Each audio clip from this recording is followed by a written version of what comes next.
¿Qué tal? ¿Cómo están? Tengan todos ustedes muy buenos días.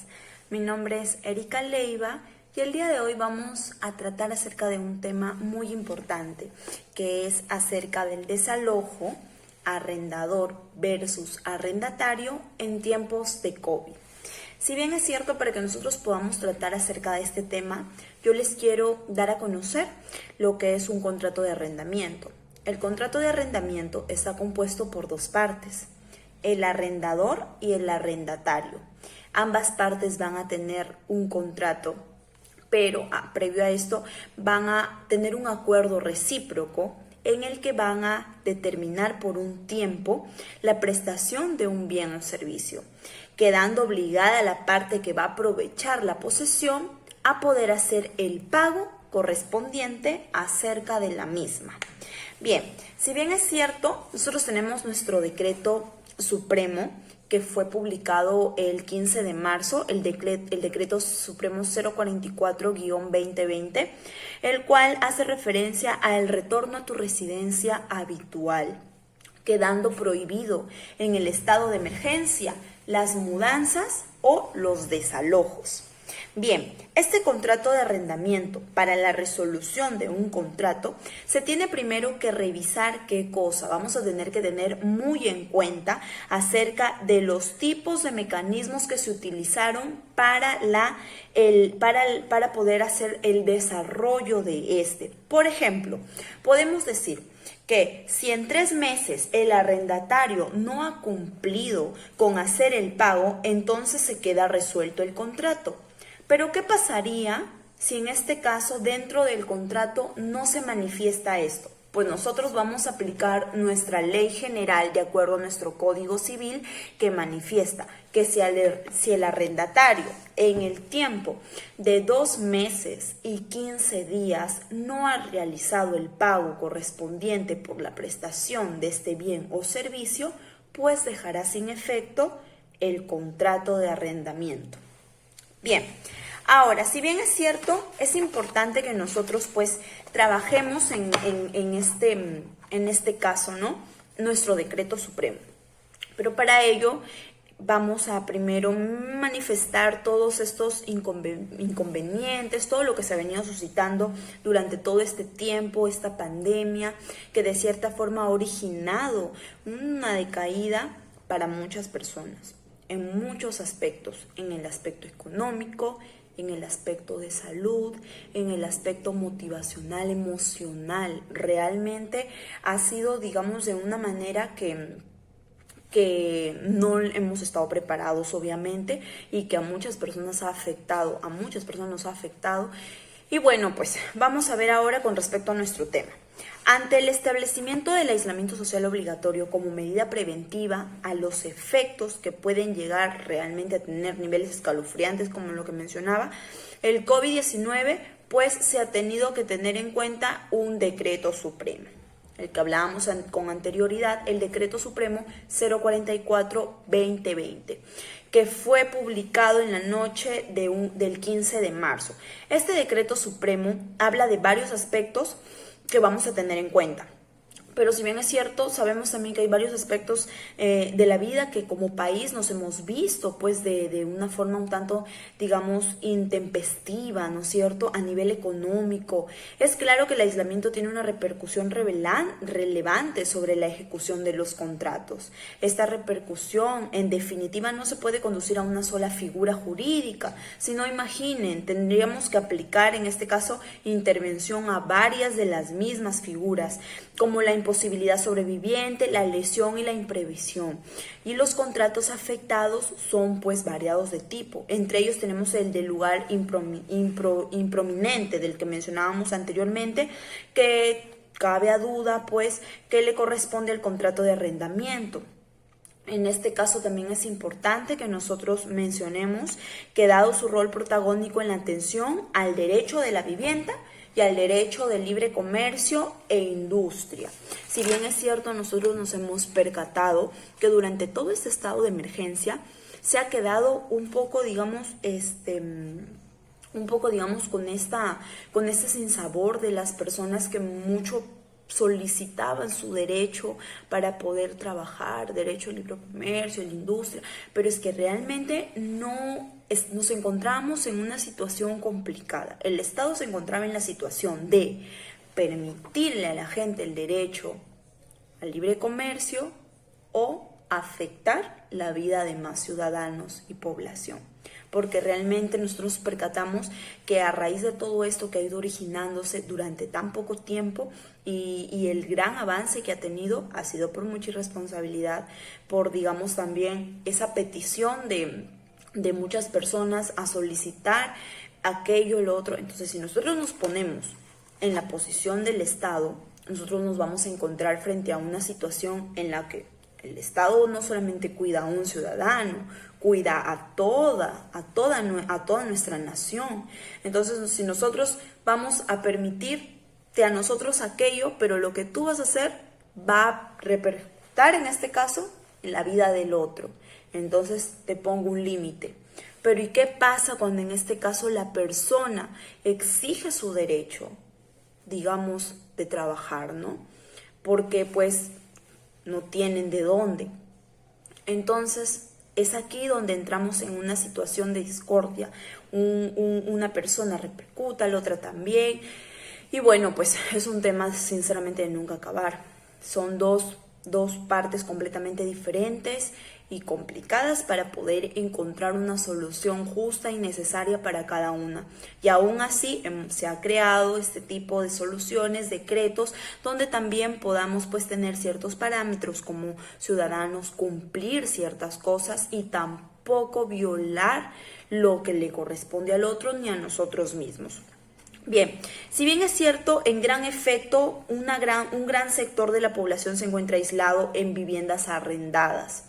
Por otro lado, también existen muchos locales comerciales y que prestan servicios, que brindan estos. De alguna forma han tenido que cerrar sus puertas. Todos ellos han tenido que cerrar sus puertas. ¿Y esto qué ha ocasionado?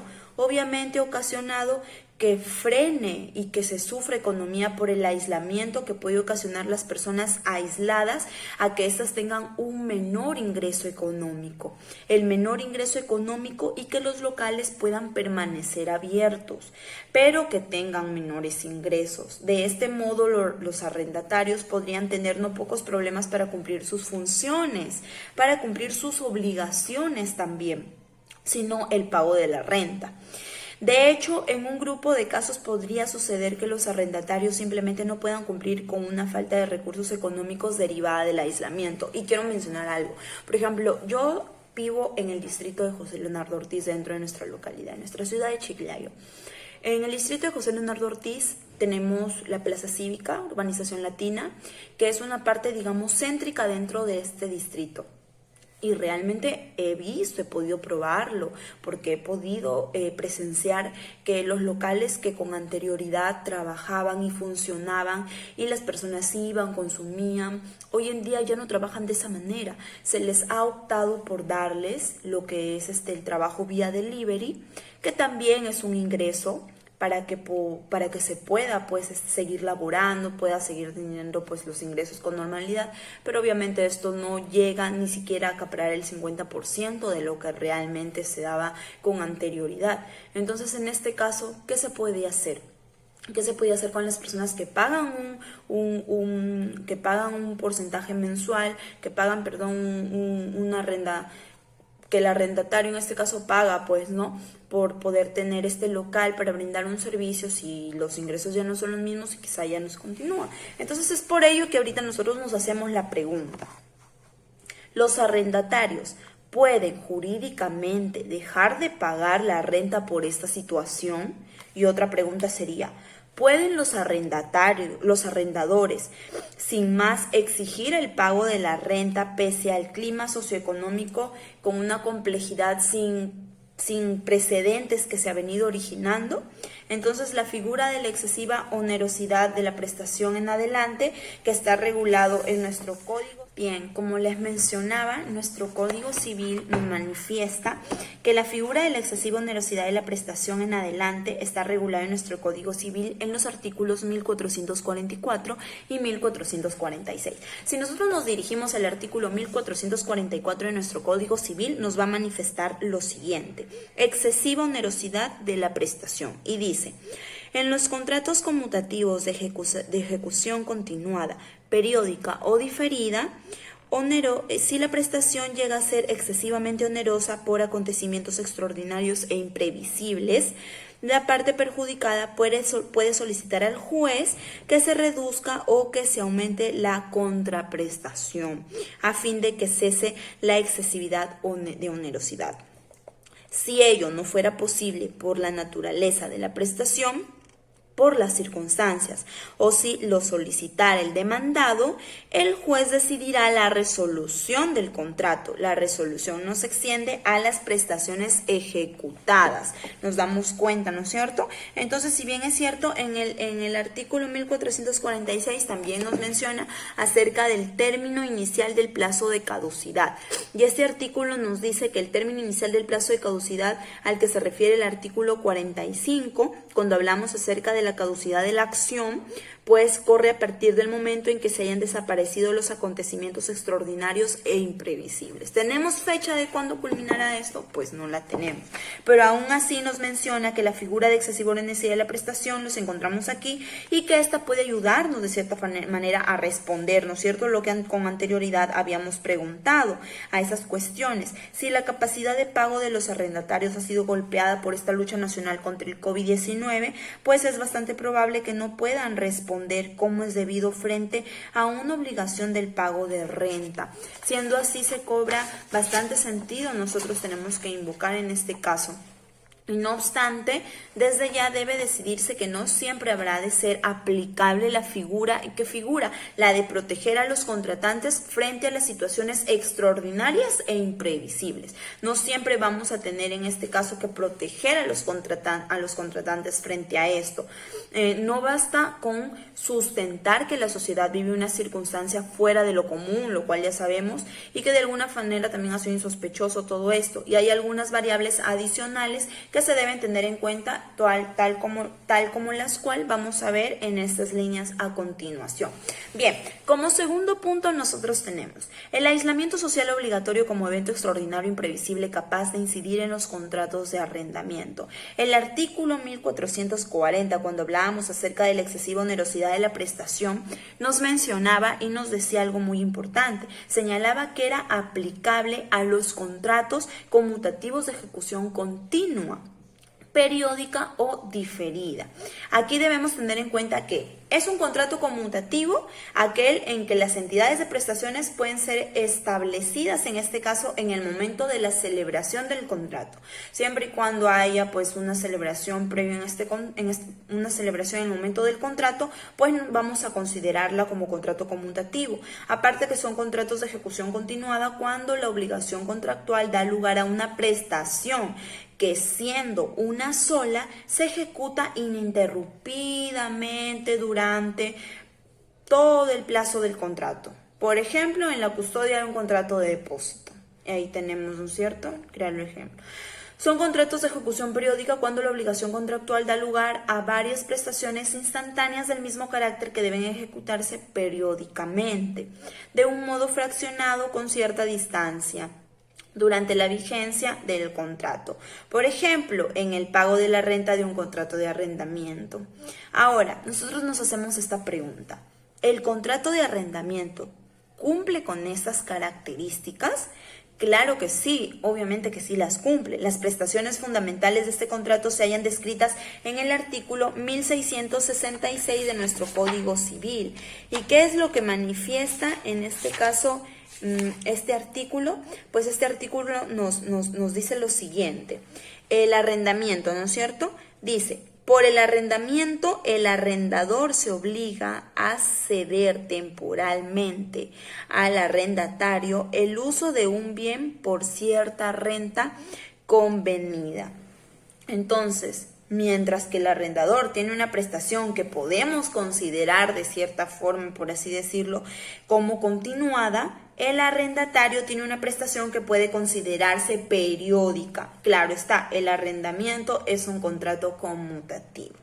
Ahora bien, el artículo 1440 en el que estábamos anteriormente en nuestro código, pues también nos manifiesta que otorga un derecho al contratante, pero ¿qué derecho? Nos otorga el derecho de solicitar el fuero judicial o arbitral en el caso que le corresponda, la reducción de la propia prestación o el aumento de la contraprestación. ¿Cuándo se puede hacer valer este derecho? Cuando la propia prestación llega a ser excesivamente onerosa por acontecimientos extraordinarios e imprevisibles, que son pues por los cuales estamos pasando. En el caso de que sea así, el arrendatario podrá solicitar en este caso la reducción del pago de la renta, pero siempre que ésta haya devenido de manera pues excesivamente onerosa, ¿no es cierto? Consecuencia de este evento que no solamente debe ser extraordinario, sino que también tiene que cumplir la característica de imprevisible. Imprevisible. Hay que advertir también que las palabras excesivamente onerosa, extraordinario e imprevisible tienen cierto grado de vaguedad, por así decirlo. Los casos de excesiva onerosidad de la prestación pueden considerarse un tanto problemáticos, pues los operadores jurídicos, en este caso, pueden tener forma razonable y discrepar en sí a entornos, pues si se verifica de una manera excesiva esta palabra, ¿no es cierto? Entonces, es importante también que reconozcamos esta pregunta. Si nosotros nos hacemos la pregunta, ¿el aislamiento social obligatorio que estamos viviendo los peruanos califica como un evento extraordinariamente imprevisible? Extraordinario e imprevisible. Entonces, ¿qué considerarían ustedes? Yo diría desde luego que sí. Porque si bien es cierto, este aislamiento es una respuesta que en el caso peruano ha tratado de ser un tanto preventivo frente al dramático caso que se ha visto en Italia. En Italia, pues, la pandemia producida ha sido que ha expandido el COVID-19, la pandemia ha sido un fenómeno claramente extraordinario, puesto que no forma parte del acontecer del mundo. Esto no se ha originado antes, no se prevenió antes que iba a existir y que iba a llegar hasta Perú. Y bueno, pues de que se previno, se trató de prevenir, pero ¿se pudo realizar? Pues estamos ya a 4 meses del estado de emergencia, de la cuarentena, y sinceramente creo que ya estaría de más decir la respuesta. La pandemia ha sido un fenómeno claramente extraordinario, puesto que no forma parte del acontecer normal del mundo, lo que mencionábamos. Es más, en este caso tenemos una genuina pandemia de escala mundial, lo que hace que el evento pueda ser más extraordinario todavía. Es importante reconocer eso, lo sabemos. Una pandemia global, en definitiva, no puede ser parte del curso natural y corriente de las cosas. Dado por sentado el carácter extraordinario, ¿puede considerarse que también sea imprevisible? Y aquí está a este aislamiento. Pues veamos. En primer lugar, nosotros tenemos que debe tenerse presente como reseña, ¿no es cierto?, al doctor Rodolfo Sacco, que los contratantes tienen la carga de prever. Y agregar que un evento es imprevisible cuando, sobre la base de un criterio de normalidad, no hay razones para creer que tal evento será de ocurrir en el marco de la ejecución del contrato. Si bien es cierto, se agrega también que la previsibilidad debe analizarse considerando la diligencia del hombre medio. ¿Cuándo nosotros nos referimos? Pues se evalúa según la rama de actividad que se ha visto implicada, en este caso, dentro del contrato de arrendamiento, y la naturaleza del contrato juega en este caso un rol importante en la determinación de la imprevisibilidad del evento. De la imprevisibilidad del evento. Ahora bien, hasta noviembre del 2019, por ejemplo, nadie tenía la menor idea que se iba a originar toda esta pandemia, y más aún que al mes siguiente iba a empezar la propagación de la misma. Entonces, en la ciudad de Wuhan, de hecho, durante todo ese mes de diciembre de 2019, dentro y fuera de China, no había ni una idea clara del alcance del poder infeccioso del virus.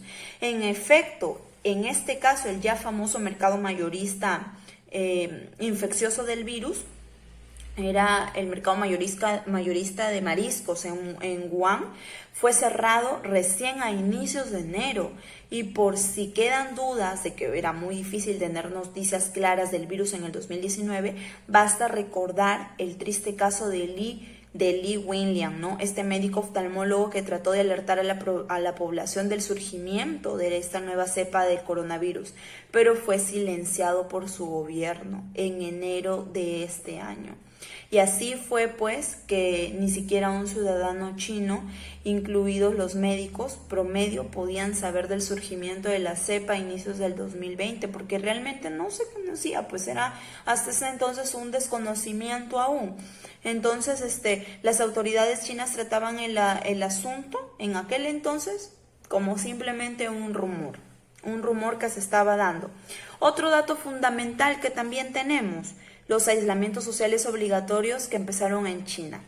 Recién entre fines de enero e inicios de febrero, recién estos días, el continente asiático se empezó a tomar en serio la nueva enfermedad, puesto que la Organización Mundial de la Salud declaró emergencia sanitaria de preocupación internacional. Y estamos hablando que sucedió el 30 de enero. Este día, pues, el presidente biólogo, en este caso su presidente, el biólogo etíope Tedros, hizo una declaración que no puede escapar de nuestra atención. ¿Qué fue lo que mencionó? Dice: no sabemos qué clase de daño pueda causar este nuevo coronavirus. Si llega a propagarse en un país con un sistema de salud débil, debemos actuar ahora para ayudar a los países. Prepárense. Entonces ahí dijo, ¿no?, que iba a ser una ayuda para poder en este caso advertir y bueno, ayudar también a prepararse a aquellos países de salud débil. Pero es interesante notar que este biólogo Tedros hizo esta declaración luego de que una reunión de evaluación de la situación de la expansión del COVID-19, que en ese momento duró más de media docena de horas con un grupo de expertos que conformaban el comité de emergencia sanitaria internacional. O sea, es obvio que ningún peruano promedio en este caso podríamos imaginar durante enero del 2020 que tendríamos que vivir un aislamiento social obligatorio. Y puesto que no era claro ni para el jefe de la Organización Mundial de la Salud, quien pone de manifiesto el carácter imprevisible del impacto socioeconómico del COVID-19 sobre un país como el nuestro. Así las cosas, para contratos celebrados hasta enero del presente año en el Perú, es claro que el alcance de esta pandemia global era impredecible. Y es por ello que además hay que recordar que la imprevisibilidad se relaciona mucho con la rama de la actividad. Tienen mucha relación, ya que implican en el contrato juntas. Entonces, siendo así todo esto, a mí me parece difícil, la verdad, que un profesional ajeno a la medicina pueda encontrarse en la capacidad de calibrar adecuadamente el discurso, en este caso, que esta persona que Tedros brindó, ¿no?, el 30 de enero.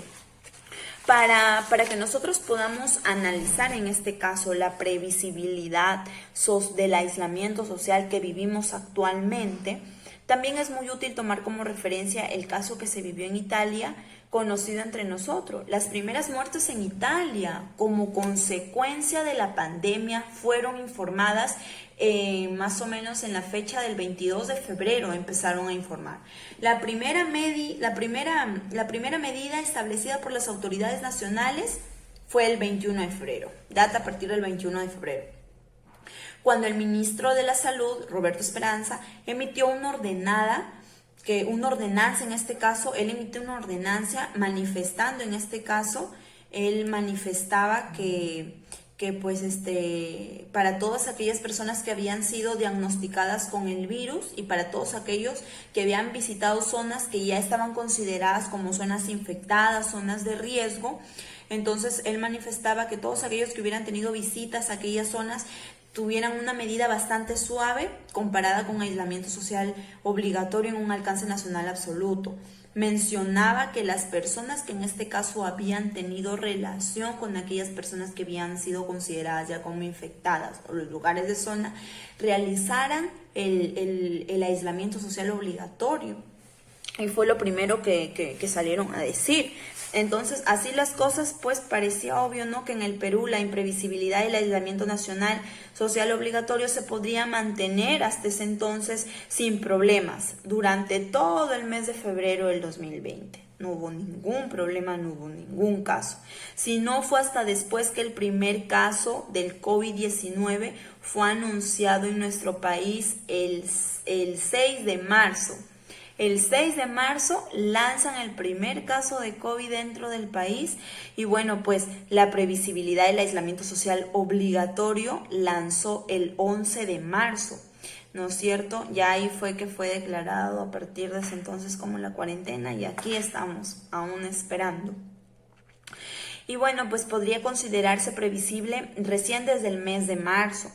Para los contratos de arrendamiento celebrados en el Perú, sea que el arrendamiento haya estado destinado para un uso de previsibilidad, se tiene que valorar el ámbito de los contratos. Se tiene que valorar obligatoriamente, relacionada a disciplinas médicas. Quizá el punto de quiebre lo marca un anuncio a Tenon el 30 de enero. Este criterio podría imponerse cuando el arrendamiento estaba destinado para brindar servicios médicos. Bien, ahora, cuando nosotros hablamos de este punto muy importante, cuando mencionamos acerca de la excesiva onerosidad en el pago de la renta, y aquí vamos a entrar a conversar. Los contratos de arrendamiento implicados en las actividades que permiten acceso a bienes y servicios esenciales previstos en los artículos 2 y 4 del Decreto Supremo que estamos viendo, en el 044-2020, reitera de algunas formas que establece el aislamiento obligatorio, difícilmente podrían acogerse a la figura que estamos analizando.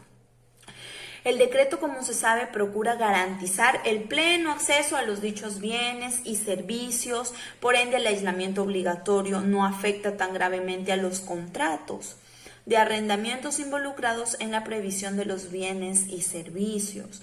Es cierto que podrían alegarse que el aislamiento de todas formas les ha generado inconvenientes de orden económico, pero también es importante mencionar que por ello podrían catalogarse como una simple onerosidad, ¿no es cierto? Como excesiva onerosidad, no, sino como una simple onerosidad. Porque recuérdese que una sola onerosidad no alcanza para activar este remedio contractual. Pero el decreto ha ido más allá, pues no solo busca mantener el acceso a los bienes y servicios esenciales, sino también a los servicios complementarios y conexos para la adecuada prestación y acceso de servicios y bienes esenciales. Entonces también estarían a salvo los contratos de arrendamiento explicados en los mencionados servicios complementarios y los conexos.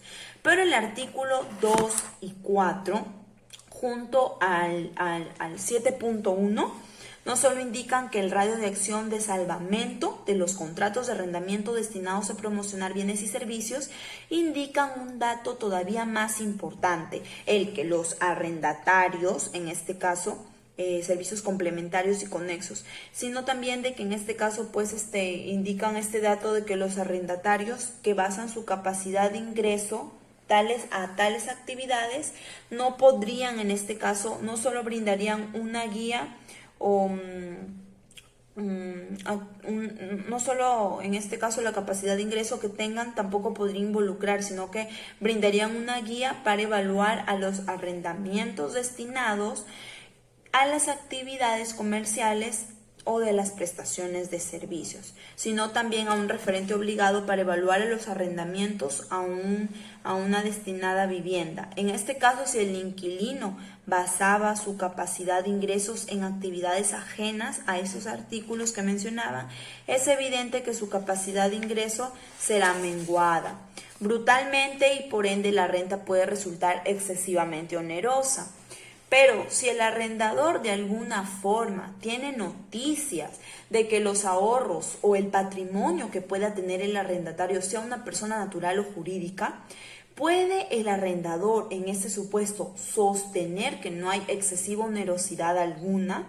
Al respecto, Sacco señala. ¿Y qué es lo que nos dice? Escuchen, la excesiva onerosidad se refiere a la prestación considerada objetivamente y no a la situación subjetiva en la que se encuentra el deudor, En consecuencia, la comodidad para cumplir que pueda tener el deudor no excluye los efectos de la onerosidad. Por ejemplo, si el vendedor ha obtenido las mercancías antes de que sobrevenga la onerosidad, puede después que sobrevenga invocar el evento nuevo y poner reparos frente a la necesidad de cumplir. Esta idea de Sacco nos permite a nosotros captar una oportuna y reveladora diferencia entre lo que dice pues la EOP y la llamada acción pauliana, ¿no es cierto? ¿Por qué? Porque en esta última se tiene que hacer un análisis al patrimonio del deudor, cosa que no sucede con la EOP. El dato positivo confirma esta idea. El artículo 195 de nuestro Código Civil, que aquí lo tenemos, nos hace una mención muy clara acerca de los requisitos de la opción pauliana o revocatoria. Entonces, este artículo a nosotros nos dice aquello. El acreedor, aunque el crédito esté sujeto a condición o a plazo, puede pedir que se declaren ineficaces respecto de él los actos gratuitos del deudor por los que se renuncia a derechos o con los que se disminuya su patrimonio conocido y perjudiquen el cobro del crédito. Se presume la existencia del perjuicio cuando el acto del deudor resulta imposibilidad de pagar integradamente la prestación debida o se le dificulta la posibilidad de cobro. Tratándose de actos a título oneroso, debe concurrir además los siguientes requisitos. Si tenemos dos requisitos, si el crédito es anterior al acto disminuido patrimonial o si el acto cuya ineficacia se solicita un anterior resurgimiento del crédito. Entonces, si bien es cierto, pues este artículo claramente indica la necesidad de verificar el patrimonio del deudor. Es importante que nosotros nos establezcamos acá.